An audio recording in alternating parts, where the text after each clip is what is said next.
大家好，我係連安瑤，我係齊記工程有限公司嘅自動屈鐵機操作員。喺加入建造業之前，我做過好多非技術性嘅工作，一直都揾唔到成功感，所以我決定報讀學院嘅鋼筋屈紮證書課程，立志要建立我嘅專業發展方向。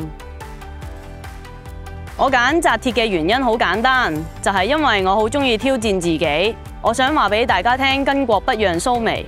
而且近年鋼筋屈紮已經有好多新科技去輔助，我哋而家更加着重工地嘅安全同埋各種專業嘅認證，力氣大已經唔係最主要㗎喇。而且女性嘅溝通技巧一般都比男性強，我可以善用我嘅優勢去加強團隊嘅合作，大大提升施工嘅效率。喺學院畢業之後嘅求職過程都唔係咁順利，直到我遇到公司願意俾機會我先可以成功入行。但因為啱啱入職嘅時候欠缺實戰嘅經驗，都難免會俾同事質疑我嘅能力。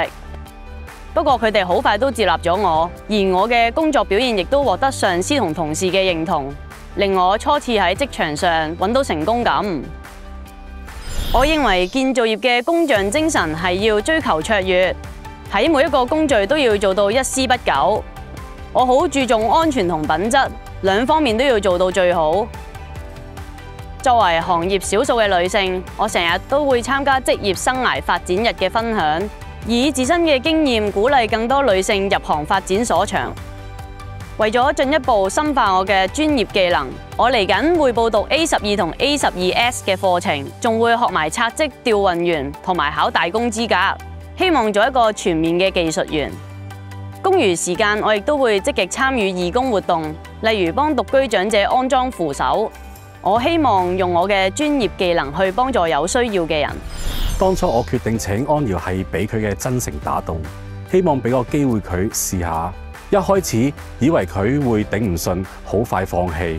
點知佢越做越順，原因係佢之前有受過系統性嘅中工訓練，加上發展局聯同建造業議會推出嘅在職培訓津貼先導計劃嘅訓練，好快就可以喺工地獨當一面。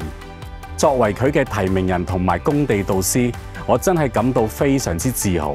恭喜安瑤獲得傑出學徒呢個榮譽。我希望你可以繼續努力，學習更多新技能，真係成為紮鐵界嘅明日之星。